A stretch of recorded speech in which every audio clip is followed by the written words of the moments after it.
ada fenomena bahwa, oh ternyata kenapa sih kok minat sainsnya siswa itu menurun di Amerika, sehingga ini menimbulkan satu kekhawatiran. Ketika memang unconsistency itu muncul di tataran kebijakan, maka yang penting itu adalah konsistensi di dalam hati para guru.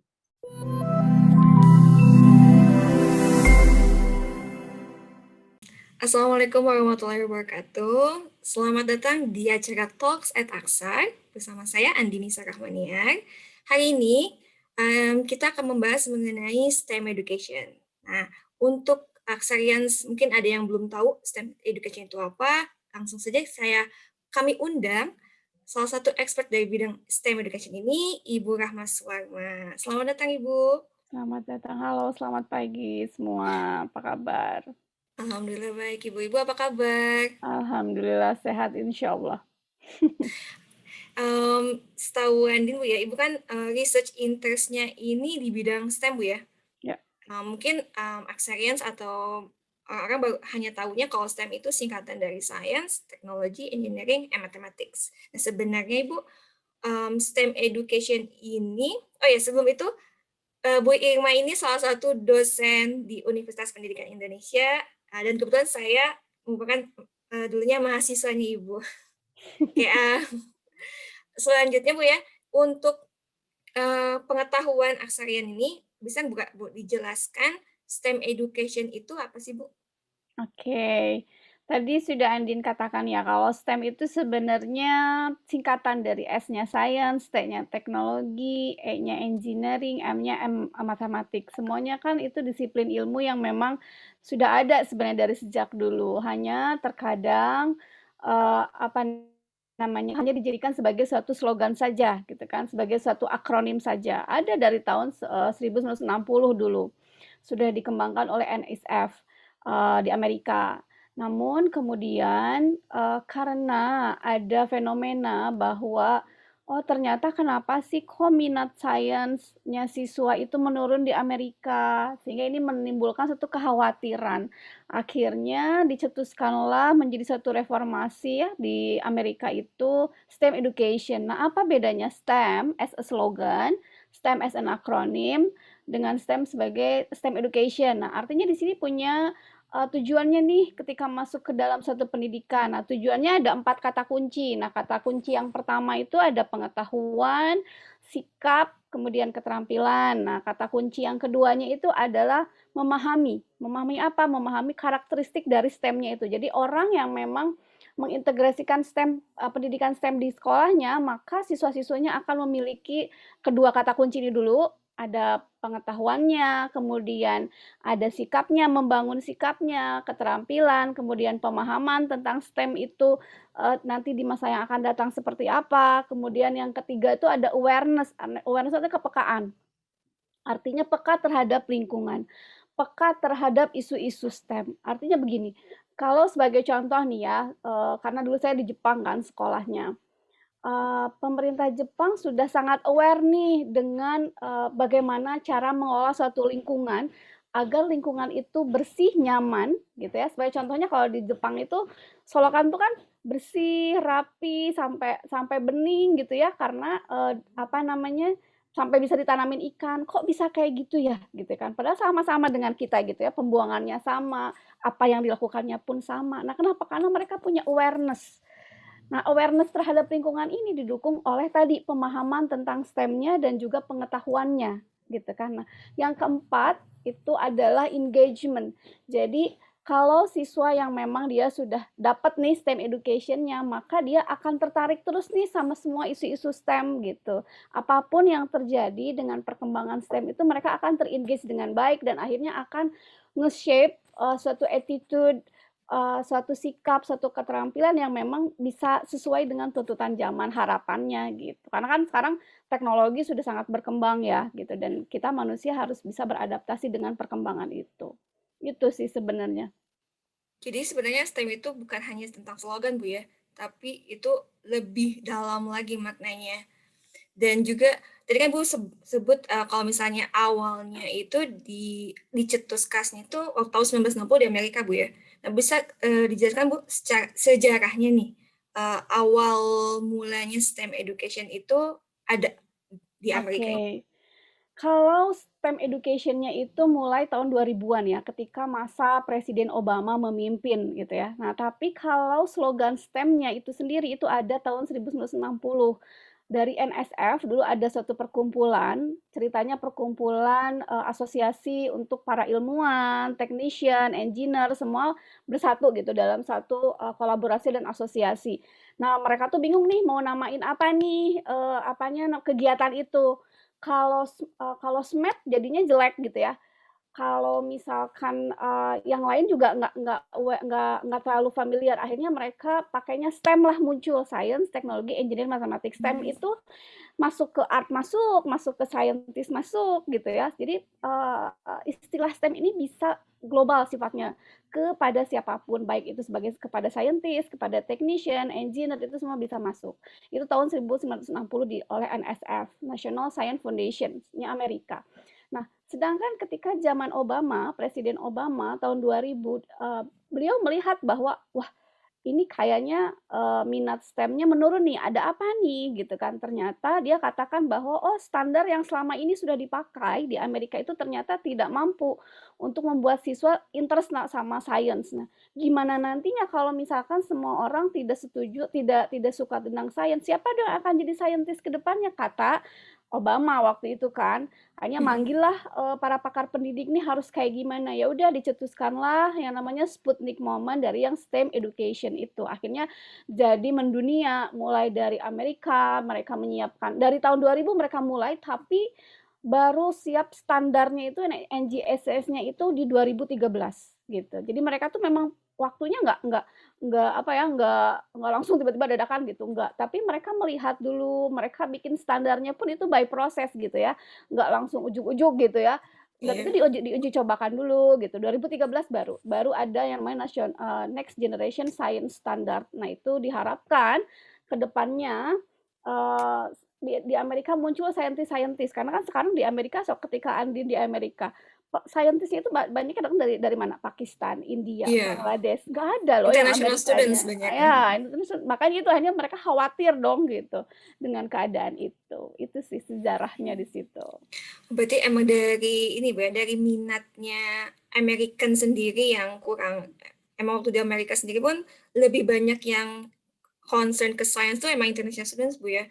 Yang Mhm, American tuh mereka mungkin lebih ke kayak bisnis, mhm, mereka lebih, concern ke sana dibandingkan science. iya. Oke, terus bukan itu dari Amerika Bu ya. Nah, bagaimana sih Bu bisa menyebar sampai ke beberapa negara? Nah, itu kok bisa gitu Bu? Terus negara apa saja Bu yang sekarang sudah Mhm. mengimplementasikan STEM education atau mengenal STEM education? Oke. Nah, setelah dari Amerika, biasa karena Amerika kan memang negara adidaya ya, Iya. wajar kalau memang banyak yang ngefans gitu kan, wajar kalau banyak yang ingin meniru bagaimana itu bisa maju gitu. Nah, awalnya itu sensei saya tahun 2013 mendapatkan scholarship di, Fulbright ya, dari Fulbright ke Amerika, kemudian ternyata, belajarlah tentang STEM dan as a Japanese, nah dia kan curious ya sebenarnya. Eee, apa ya, kalau dalam bahasa politically-nya sih artinya sedikit gitu, tidak ingin artinya terlewat, ada di belakang gitu ya. Bahwa Iya. ketika memang Amerika sudah berkembang menuju ke sana, kenapa Jepang tidak gitu kan, meskipun memang agak sulit waktu itu. Nah, mulailah waktu itu kita mulai meneliti, kita mulai belajar, akhirnya di Jepang juga, mulai diterapkan. Nah, kemudian kalau saya lihat tahun 2013 saya ke Thailand. Nah, di Thailand itu orang Amerika sudah masuk.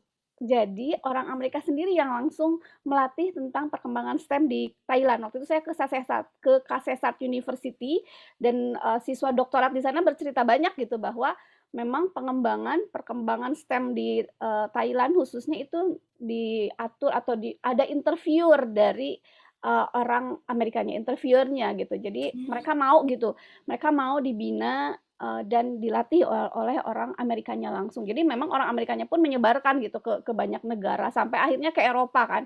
Nah, tapi beda beda apa namanya, beda framework antara Australia, Amerika, Jepang, Korea. Sekarang Korea sudah mulai sejak tahun 2010 2000 di atas 2010 lah, Korea Korea sudah mulai. Sekarang di Korea sedang menggeliat yang namanya STEAM education ya, bukan Iya. STEM tapi dia masuknya ke STEAM education. Nah, itu jadi lama-lama menyebar. Nah, beda tadi saya seperti katakan bahwa concernnya beda. Kalau di Amerika itu kan dia lebih ke scientist ya. Jadi Iya. ingin mengembangkan scientist. Nah, Japan meskipun memang dia melihat ada perkembangan STEM, tapi mereka Japanese punya point of view tersendiri. Artinya dia melihat bahwa STEM education itu not to propose a scientist, not to produce the scientist, tetapi untuk memproduce teknologi. Nah, jadi Hah? fokus kalau di Jepang itu lebih ke STEM-nya STEM Teknologi. teknologi. Nah, kalau Australia hampir mirip dengan Amerika. Jadi memang fokusnya ke scientist. Nah, kalau di Eropa karena dari kurikulum Eropanya itu dia lebih ke pengembangan ekonomi dan bisnis gitu ya. Jadi lebih ke perdagangan dan segala macam. Kalau di Eropa semua akhirnya STEM-nya pun mengarahnya ke sana. Jadi penerapan STEM education di sekolah itu adalah untuk mendorong siswa agar bisa berwirausaha sendiri gitu.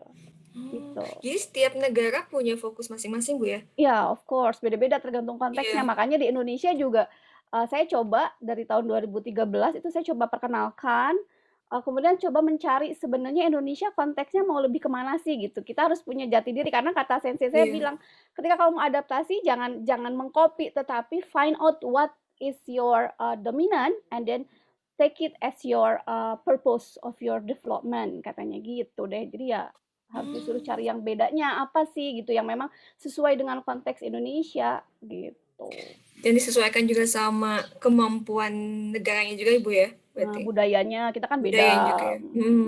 Dan kalau dilihat kan, kalau di Amerika sendiri, mereka kan punya kebijakan sendiri, setiap sekolah bisa kayak mengembangkan kurikulum mereka masing-masing. Sedangkan kan kalau di negara Indonesia, mereka kita hanya punya satu kurikulum dan itu digunakan untuk semua gitu, Bu, ya.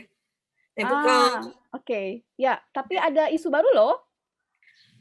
Isu barunya karena dengan sekarang kementerian yang terbaru, nah oh akan ya. muncul, namanya kurikulum fleksibel.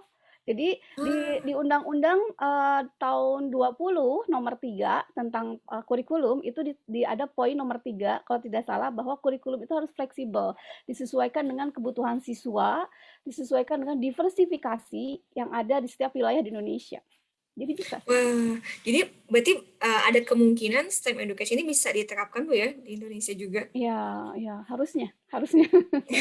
Oke, tadi kan kita udah bicara beberapa negara yang punya yang sudah yang mengenal dan menerapkan STEM education dan mereka punya fokus sendiri, Bu, ya, tergantung sama konteksnya. Nah, kalau di Indonesia sendiri, Bu, menurut penelitian Ibu dan pengamatan Ibu di Indonesia itu seperti apa STEM education sekarang? Oke, tantangannya dulu ya yang pertama, ketika tahun 2013 saya datang ke sini kemudian memperkenalkan tantangannya adalah perspektif teachers. Makanya ada beberapa penelitian saya mencoba menggali perspektif teacher tentang STEM itu kayak gimana. Integrasi STEM khususnya ke dalam kurikulum karena memang seperti tadi tahun 2013 masih belum ada fleksibilitas yang akan diajukan.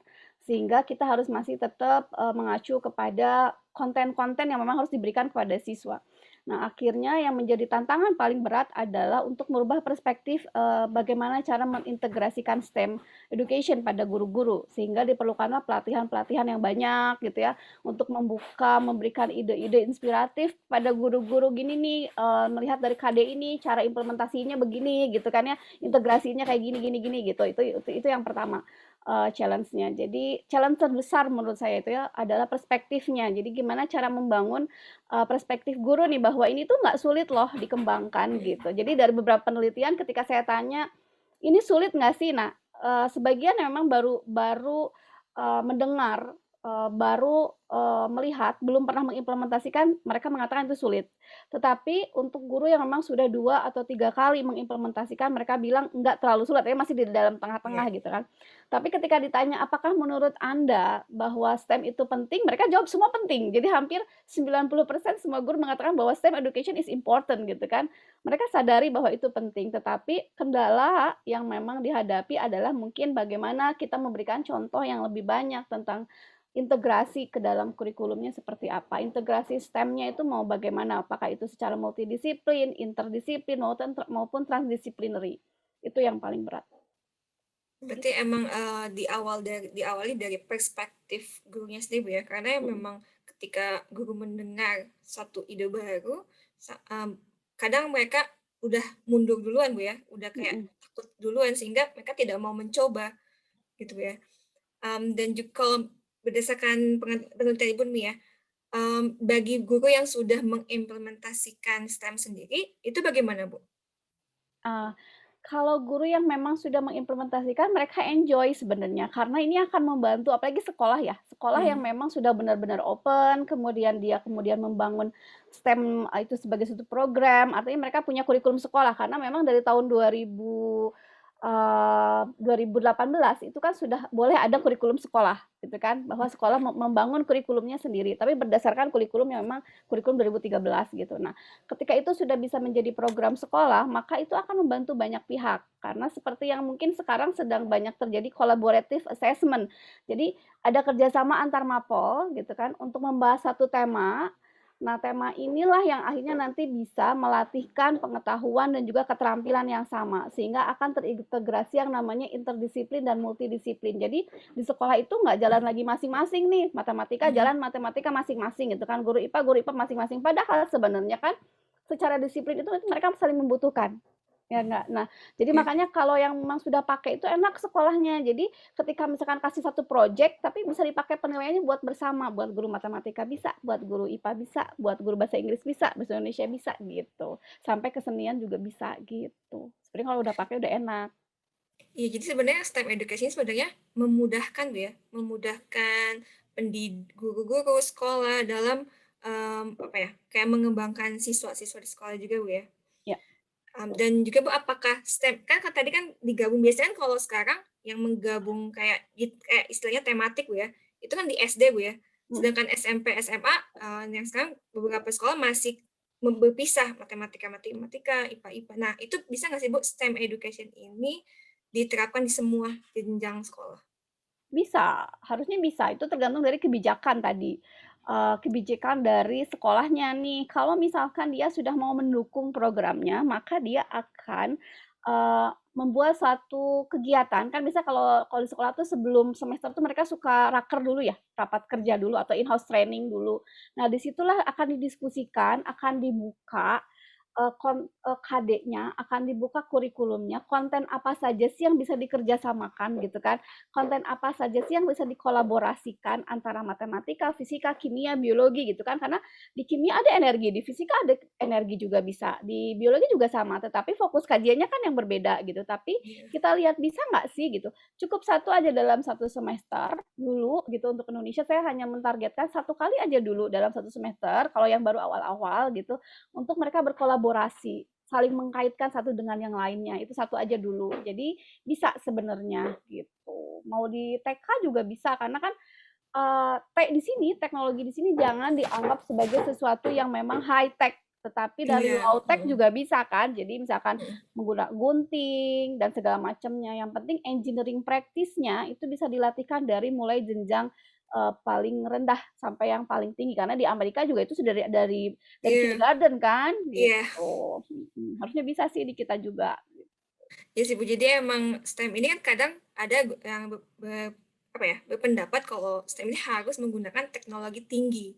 Hmm. Kadang mereka mengsangkut pautkan waktu saya kan waktu itu peneliti tentang STEM, Bu, ya. Jadi kayak mencari tahu tentang perspektif guru juga dan emang beberapa guru menganggap kalau misalnya STEM ini berhubungan kayak pembuatan jembatan, pembuatan robotik.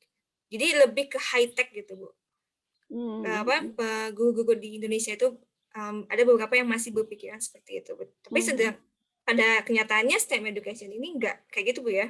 Bisa Hmm. menggunakan teknologi yang sederhana bahkan bisa, Bu, ya. Hmm. Ya. Eee, Lalu, Bu, kalau misalnya tadi kan dibilang kalau misalnya sebenarnya setiap hampir 90% guru-guru di Indonesia itu menganggap kalau STEM itu penting. Nah, sepenting apa sih, Bu, STEM education diterapkan di Indonesia? Oke, sepenting apa? Sepenting sejauh mana sebenarnya tergantung dari sejauh mana Anda peka sebagai seorang bangsa Indonesia, sebagai seorang warga Indonesia ya, Iya, untuk membangun negaranya itu sangat tergantung nih kalau misalkan, iya, Anda menganggap bahwa gitu ya, "Ah, nggak penting," gitu kan, karena yang penting ya sudahlah hidup begini juga enak. Nah itu pasti mereka nggak akan menganggap penting. Tetapi ketika saya berpikir nih ya, dengan adanya perkembangan teknologi, adanya revolusi 4.0 gitu, di mana sebagian besar pekerjaan-pekerjaan manusia yang dulu dilakukan oleh manusia kan sudah mulai tergantikan oleh teknologi, betul nggak? Iya. Artinya kita sebagai manusia harus siap nih menjadi sumber daya yang jangan dikalahkan oleh teknologi, tetapi teknologi yang harusnya bisa membantu kita, artinya ya. Jadi, kita yang harus bisa beradaptasi. Nah, gimana caranya? Ya pakailah dengan pendidikan yang betul gitu, pendidikan yang memang sesuai dengan kebutuhan zamannya. Jadi jangan sampai misalkan teknologinya sudah tinggi berkembang, tapi nggak ada literasi teknologi yang dilatihkan saat kita mendidik anak-anak kita. Padahal sangat penting kan literasi Iya. teknologi itu seperti apa. Jadi jangan hanya bisanya konsumtif, jangan hanya bisanya menggunakan, tetapi nggak bisa merawat. Kan salah satu yang paling penting, yang paling dasar saja, orang dikatakan, berliterasi teknologi adalah ketika dia bisa merawat teknologi tersebut. Mmm. Ketika dia bisa memperlakukan teknologi sesuai dengan etika yang baik. Nah, yang seperti itu yang menurut saya makanya itu penting banget gitu, STEM education dikembangkan, mulai dari level yang paling tinggi, paling rendah sampai ke yang paling tinggi gitu. Biar meskipun misalkan nanti di masa depan mereka nggak akan semua jadi scientist, nggak akan semua jadi Mhm. technician, nggak akan semua jadi engineer, tetapi at least tadi mereka punya pengetahuan, punya sikap, setelah ada Iya. pengetahuan mereka bisa membuat sikap dan ada keterampilan yang bisa, apa ya, bisa membuat bekal mereka di masa yang akan datang. Karena pasti demand-nya, saingannya itu akan makin berat dong gitu ya, antara Mhm. bukan hanya saingan dengan manusia, tetapi saingan dengan teknologi juga kan. Nah, makanya Iya. kitalah yang harus bisa mengatur teknologi itu gitu, jangan sampai teknologi yang menguasai kita, kita yang harus bisa me-manage itu gitu. Jadi ya sangat penting kalau menurut saya. Jadi emang, tergantung kitanya, Bu, ya, tergantung kita sebagai khususnya kayak sebagai kita sebagai pendidik, apakah itu penting atau tidak gitu ya. Kalau misalnya kita sebagai pendidik seharusnya itu harus penting, Bu, ya. Karena kan kita Mhm, berpikirannya untuk menghasilkan, generasi selanjutnya yang tadi yang punya pengetahuan, sikap, dan keterampilan yang akan jadi bekal untuk, ke depannya. Lalu Bu, kalau misalnya tadi berhubungan tentang, implementasi STEM, Bu, ya. Jadi kalau di Indonesia sendiri, Bu, implementasi STEM-nya ini kan tadi udah ada, Bu, ya, yang ini. Itu, kira-kira, Bu, apakah hanya ada di kota besar atau mhm. sudah ada kayak di beberapa pulau yang lain gitu, Bu? Oh, sudah banyak. Jadi kemarin kan, alhamdulillah ya kalau menurut saya perkembangannya sudah lumayan, yang penting sekarang tinggal dijaga konsistensinya. Jadi kemarin ketika saya mengadakan pelatihan, teacher training, itu hampir banyak dari Makassar ada, dari Aceh ada, dari NTB ada, dari Bali pun ada gitu. Jadi artinya antusiasmenya memang sekarang sudah menyebar ke seluruh Indonesia. Nah, yang penting adalah konsistensinya.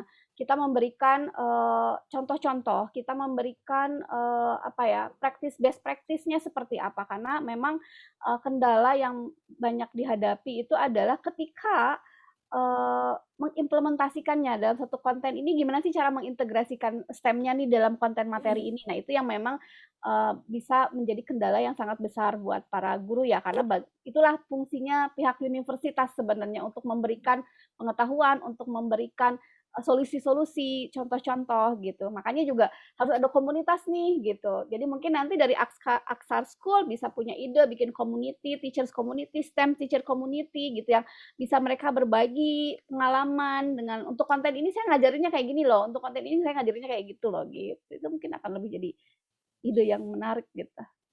Wah, iya sih, Bu. Dan juga tadi kan kita bicara tentang gurunya, Bu, ya. Ada nggak sih, Bu, kayak pendapat dari kayak respon siswanya ketika mereka mendapatkan pembelajaran STEM gitu? Karena kan itu hal Oke. baru, Bu, ya. Jadi apakah respon siswa itu menerima, siap menerima, atau bahkan sebaliknya? Oke, kalau yang selama ini saya amati, untuk yang di perkotaan ya, kalau untuk yang di perkotaan mereka antusias gitu, karena memang ini hal baru, di mana, mereka dilatih untuk lebih kreatif, mereka lebih, dilatih untuk, bisa bergerak kalau dalam kelas gitu kan, Mmm. nggak cuman mendengarkan, tetapi mereka juga berpikir secara kritis dari masalah yang kita berikan, dari tantangan-tantangan yang kita berikan, mereka mencari ide, mereka menjadi solusi. Jadi akhirnya mereka merasa tertantang dan merasa ini beda loh dibanding yang biasanya gurunya lakukan gitu. Nah itu jadi satu titik motivasi buat mereka sehingga mereka bisa menyenangi belajar sains atau IPA. Itu saya senang kalau poinnya di situ aja. Nah, kalau misalkan di ruler ya, maksudnya dulu saya sempat ke Bojonegoro yang jauh di daerah Jawa Timur. Nah, Jawa Tengah apa Jawa Timur gitu. Nah, di situ juga siswanya lumayan antusias meskipun memang itu bukan kalangan menengah ke atas gitu ya siswanya karena SMP-nya negeri gitu. Nah, selama ini kan selama ketika awal-awal pengenalan itu kan yang open tuh swasta ya, sekolah swasta. Iya. Nah, alhamdulillah sekarang sudah banyak sekolah-sekolah negeri yang memang dia juga open, mereka juga open gitu. Karena apa? Karena melihat antusias dari siswanya. Jadi ternyata dengan hanya sedikit diberi tantangan gitu, kreativitas, critical thinking-nya student tuh bisa kelihatan gitu. Jadi anak-anak yang memang dulunya kelihatan aloof banget gitu, pendiam banget, mereka pemalu, tapi ketika diberikan tantangan atau pembelajaran berbasis STEM itu ya, masuk. Akhirnya yang ini jadi kelihatan loh gitu, mereka punya bakat lain loh gitu. Itu kayak gitu-gitu yang memang akhirnya juga menjadi titik poin kesadaran ya bagi para guru gitu bahwa oh ternyata memang ini bisa menggali sisi lain gitu dari siswa gitu. Dan siswa senang dan yang paling saya senang karena saya juga ada program kan di STEM Education Center-nya UPI. Ada satu anak yang nyeletuk, coba deh katanya guru di sekolah ngajarnya begini, kegiatannya kayak gini, ini kayak lagi nggak belajar, aku jadi senang sains. Nah itu yang memang senang banget gitu. Saya sebagai sebagai sebagai apa ya instructor, sebagai creator-nya tuh dengan ucapan seperti itu berarti, "Wah, aku berhasil nih," gitu. Jadi sampai ada anak juga dulu kan, ada anak yang memang, pernah saya bawa ikut ke Jepang, ikutan STEM camp di Jepang gitu kan, anak yang dari Indonesia yang berprestasi, saya bilang kan saya challenge juga nih buat dia, saya kasih masalah tentang banjir, terus akhirnya dia punya ide proposal proposal idea, dia bikin detektor banjir yang bagus gitu, kemudian reasonable banget. Akhirnya saya bawa ke Jepang dan akhirnya sekarang anak itu sudah, kuliah kayaknya dan sempat bilang, "Saya berubah karena saya ikut STEM." Padahal dulunya dia tuh ya kata ibunya kerjaannya tidur sampai malam, apa, tidurnya malam, main game terus,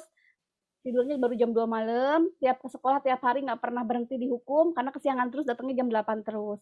Tapi ketika dengan pengalaman dia nih, ketika saya challenge, saya kasih ini, dia berubah dan dia bilang, "Saya mau sekolah di Jepang," katanya gitu. "Saya mau jadi scientist, saya mau jadi engineer," dia bilang gitu. Jadi ya saya bersyukurlah ternyata ada imbasnya lah gitu, ternyata benar bahwa itu can shaping students attitude gitu. Jadi yang tadinya memang dia gamers, nggak mau belajar, tidur, terus kerjaan di sekolah juga ada karena dia main game sampai jam 2 malam, akhirnya dia kan di sekolahnya tidur, terus dihukum terus tiap hari. Tapi akhirnya dia bisa ganti, change his mind gitu. Itu yang paling saya suka. Berarti emang benar Bu ya, kalau STEM education ini sebenarnya selain emang membuat apa ya, membantu guru juga atau memudahkan mereka dalam mengembangkan siswa, mereka juga untuk siswanya sendiri bisa itu ya, bisa apa ya, bukan kayak mengubah, kayak membentuk attitude dan juga apa ya, interest-nya mereka. Jadi mereka jadi tahu, oke saya interest di science, saya interest ke sini. Wah Iya. hebat Bu ya kalau STEM education ini. Iya, makanya Amerika mah udah berpikir kan, orang Amerika Iya, mah iya kan caranya gimana nih biar saintisnya ningkat ya, banyaknya pilih bisnis sama sejarah kata orang Amerika. Nanti kalau iya. kayak gini saintis di Amerika hilang, teknologi mereka nggak akan berkembang dong, gitu. Iya, Ya karena mereka enggak? Amerika tidak mau tertinggal juga, Bu, ya. Iya, of Makanya course. soalnya emang Makanya. Amerika tuh emang mereka apa ya, tertariknya lebih ke bisnis. Karena emang Mhm. di kelas sains pun, Bu, di kelas waktu saya kuliah pun mereka banyaknya Amerika kayak cuma satu atau 2 orang. Ya, memang Sisanya karena tuh menyeramkan katanya kalau masuk sains tuh. bahkan teman saya sendiri pun yang emang satu kelas ya American juga, dia bilang, "Wow, science now." Iya kan? Nah, itu yang harus dirubah, makanya Obama udah bener sih intinya ya memang banyak mereka Iya. juga masih berkembang sekarang. Dan saya juga lihat emang ada Bu ya, emang ada panduannya khusus STEM education kalau di Amerika sendiri. Ya, Kalau untuk di Indonesia Bu nih, ada nggak sih Bu kayak panduannya untuk para guru mengimplementasikan STEM? Belum, belum ada. Belum ada. Kita lagi mau buat yuk. Boleh Bu. Ya, memang belum. Jadi memang belum terikat ya, belum ya gini, seperti saya katakan bahwa konsistensi itu penting. Jadi ketika memang ada program nih dari pemerintah dulu saya sempat gitu ya diajak gitu untuk membuat satu naskah buku panduan gitu. Tapi akhirnya apa namanya itu tidak berlanjut gitu. Mmm, Makanya itu saya katakan bahwa konsistensi itu penting gitu. Jadi ketika satu sekolah, apa namanya, leadership-nya sudah bagus, maka dia akan konsisten. Ketika pemerintah ingin mencanangkan ini harus konsisten gitu, jangan ganti lagi sama yang ini, ganti lagi gitu. Nah itu kan, jadinya membingungkan ya. Nah makanya itu saya iya, sih berharapnya dari gurunya aja deh yang konsisten gitu, bahwa memang di mhm, hatinya tertanam. Sama seperti yang guru Jepang kan bahwa, ketika saya tanya Eee dulu kan saya sempet satu lab dengan guru yang memang dia ngambil S2 kan, terus saya tanya, apa namanya, "Apa yang kamu tahu tentang learning model?" They don't know, they say, "No, I don't know." Nah, "What do you know about" saya cek lagi ya, "Do you know mmm, about project based learning?" "I don't know." Terus aku tuh kaget kan, "So what do you know? What do you do when you come to the class?" Dia hanya katakan satu hal bahwa yang penting itu bagaimana cara anak paham. Jadi mmm, dia tuh ngulik gimana sih caranya anak paham. Jadi muncullah project base buat kita itu project base, tapi dia nggak tahu iya, kalau itu namanya project base gitu kan. Buat buat mmm, kita tuh namanya problem based learning, tapi dia nggak tahu itu namanya problem based learning. Yang pasti dia ingin anak-anak yang diajarkan itu ngerti semua. Jadi makanya kalau di Jepang itu kan selalu ada di akhir itu self assessment students. mhm, Jadi guru tuh akan baca, ini anak ini nggak ngertinya di mana nih. Jadi besoknya dia akan berpikir gimana caranya biar anak itu ngerti gitu. Padahal sebenarnya yang diajarinnya itu ada inquiry-nya, ada problem solving-nya, ada project-nya gitu ya kalau secara mhm, theoretically. Tapi iya, mereka nggak pernah peduli itu, yang mereka pedulikan itu adalah gimana sih saya beneran ngajar, buat siswa saya tuh paham dan siswa saya tuh terampil gitu ya, sesuai dengan tujuan dan harapan dari pembelajaran, itu aja cukup. Jadi menurut saya ketika memang unkonsistensi itu muncul di tataran kebijakan, maka yang penting itu adalah konsistensi di dalam hati para guru. Karena mereka mmm, yang punya peran penting gitu ya, dari manapun apapun ketika memang itu tidak datang dari hati. Ketika memang mau ada pembelajaran baru apapun itu tidak datang dari hati, bahwa niat saya mengajar itu adalah untuk mendidik anak bangsa menjadi SDM yang unggul, maka itu tidak akan pernah mungkin bisa gitu. Jadi yang paling penting adalah konsistensi dalam hati, dalam diri dari seorang guru gitu, bahwa saya tujuannya mendidik gitu, mendidik anak agar dia paham, semua murid di kelas harus paham gitu. Nah itu prinsip mmm. penting yang harus dijaga karena itu yang ada di orang Jepang. Jadi ketika ada satu anak yang nggak ngerti dikejar sama dianya sampai dia tuh harus ngerti gitu. Nah ya itu yang mungkin, apa ya, Ha hanya ada di beberapa guru-guru teladan dan guru-guru inovatif dan kreatif yang ada di Indonesia dan saya harap semua guru-guru menjadi aktif, menjadi kreatif, inovatif dan datang dari hati semua gitu. Wah, ini menarik Bu ya. Jadi emang sebenarnya kita kan kalau di Indonesia kita diterangkan dulu teorinya seperti apa. Ya Bu ya, kayak model-model pembelajaran, metode pembelajaran. Tapi kalau di Jepang sendiri pun yang jadi hal penting itu adalah bagaimana siswa bisa paham keseluruhannya, tidak hanya sebagian Bu ya. Jadi Mhm. emang harus gurunya sendiri yang punya motivasi untuk, mendidik, calon peserta pendidik peserta didiknya gitu, Bu, ya? Iya, padahal di Indonesia aturannya sudah ada di undang-undang, Iya, tahun 20 nomor 3 itu sudah jelas banget bahwa setiap siswa mendapatkan hak yang sama. Nah, cuman mungkin iya benar. implementasinya itu yang memang, apa ya, seperti saya bilang memang harus datang dari hati gitu. Ada nggak sih, Bu, kayak misalnya kayak, apa ya, kayak workshop ataupun pelatihan untuk khususnya untuk guru nih, Bu, jadi kayak meningkatkan motivasinya guru untuk mengajar gitu, Bu. Ada nggak sih, Bu, kayak Ada gitu? udah banyak, banyak instansi, banyak institusi yang ada langsung berada di bawah pemerintahan maupun non-government itu mereka sudah banyak melakukan pelatihan-pelatihan itu sudah banyak gitu. Hanya, nah perlu dipertanyakan kembali impact-nya, kan itu balik ke diri masing-masing ya. Oh iya, Banyak, baru ya? pelatihan mah udah banyak. Nah, cuman itu tadi konsistensi sama back to your heart. Jadi yang memang paling penting adalah asking your heart, why you become a teachers? What is your purpose Iya, to be teachers? Itu sih yang betul penting. betul. Sebab kalau misalnya dari sisi STEM-nya lagi Bu ya, kita kembali ke STEM education-nya, dari kan tadi Bu udah bilang ya ada beberapa kayak seminar tentang STEM education. Nah, untuk di Indonesia sendiri, seminar ini sudah apa ya, rata ke seluruh bagian di Indonesia, apakah hanya beberapa guru saja yang mungkin dari swasta, yang negeri kurang minatnya ke STEM education, ada nggak Bu? Kayak Ada, sudah seminar?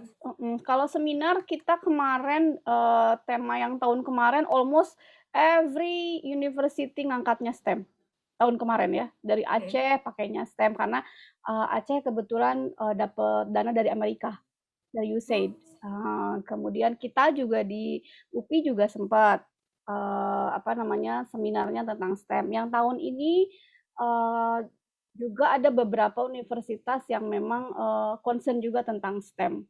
Dari yang Kalimantan ada, di Jember juga ada, tahun kemarin itu dan, apa namanya, speaker-nya dari Amerika, dari Minnesota, dari, Minnesota University. Jadi sudah sih sebenarnya kalau untuk itu, gitu. Tapi kan Indonesia luas ya, iya itu dia. itu Kalau Amerika kan bisa digapai lewat darat, Bu, ya. Kalau mhm, kita kan harus lewat pulau baru bisa gitu. nah itu, Itu kita dia. mah tantangannya demografi. Iya betul, tantangan besar itu, Bu, ya, untuk Indonesia Mhm, sendiri.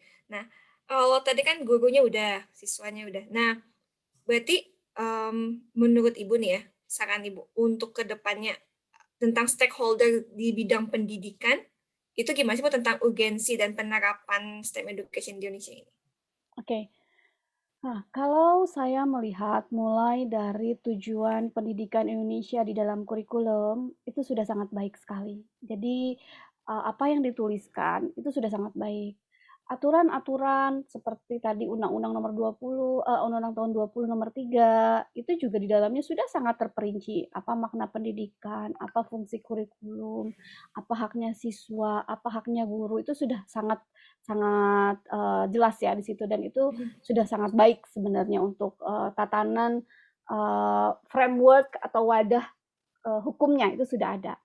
Nah, tetapi yang mungkin masih belum itu adalah implementasi, atau, sebaran leadership di setiap distrik, kalau di Amerika kan distrik ya. iya Kalau kita listrik, kan lebih ke, provinsi-provinsi, mhm, daerah-daerah, dinas-dinas, kota gitu. Nah, di situ yang memang mungkin mungkin, apa ya, perlu, tadi, perlu adanya kerjasama, perlu adanya konsistensi program gitu.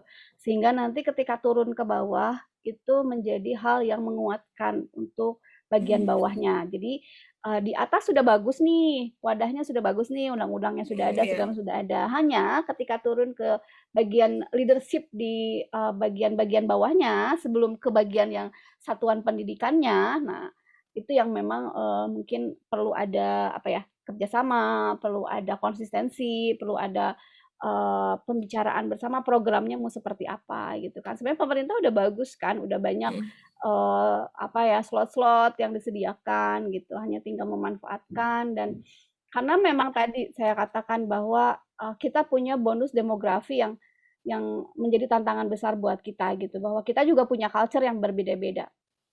Sehingga, proses pendekatan untuk, mengimplementasikan STEM education-nya ini pun harus sesuai dengan culture-nya masing-masing. Nah, maka itu dari penelitian pertama saya, itu saya melihat bahwa untuk konteks di Indonesia, STEM education-nya itu harus lebih didekatkan dengan local wisdom-nya di mmm, masing-masing daerah.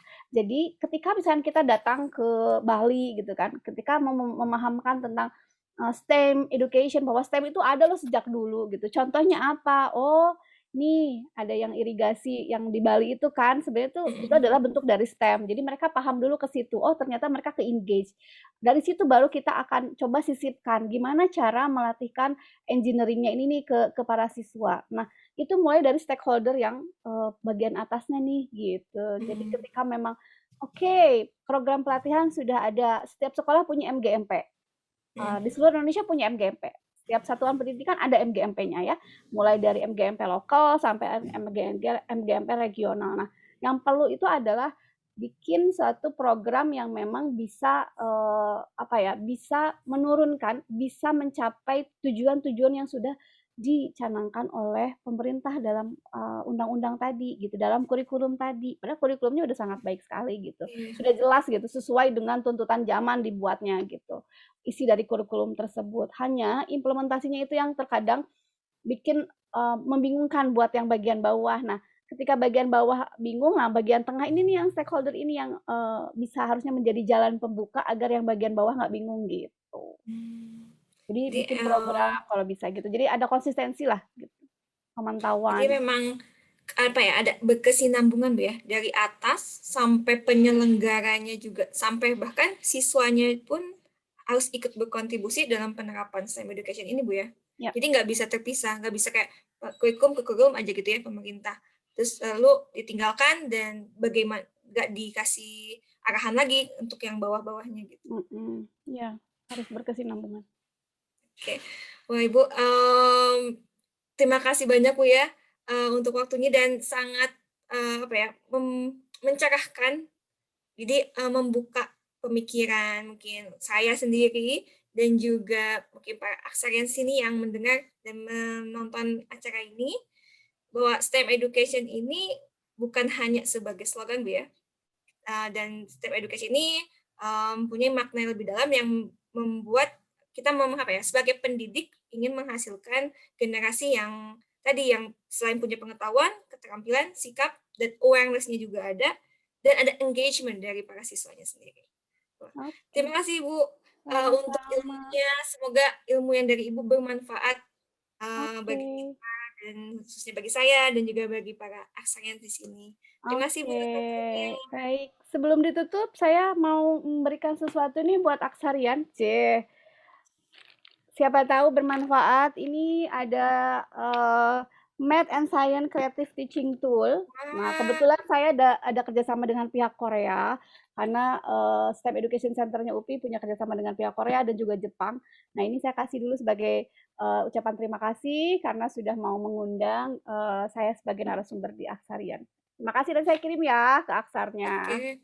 Oke, Ibu, terima kasih banyak, Ibu. Mungkin itu bisa Oke, jadi, satu inovasi lagi nanti, siapa tahu Aksarian bisa yang tadi Ibu sebutkan, bisa membuat satu komunitas untuk STEM teachers di Indonesia, semoga bisa ini ya, terjalan dan terbukti gitu.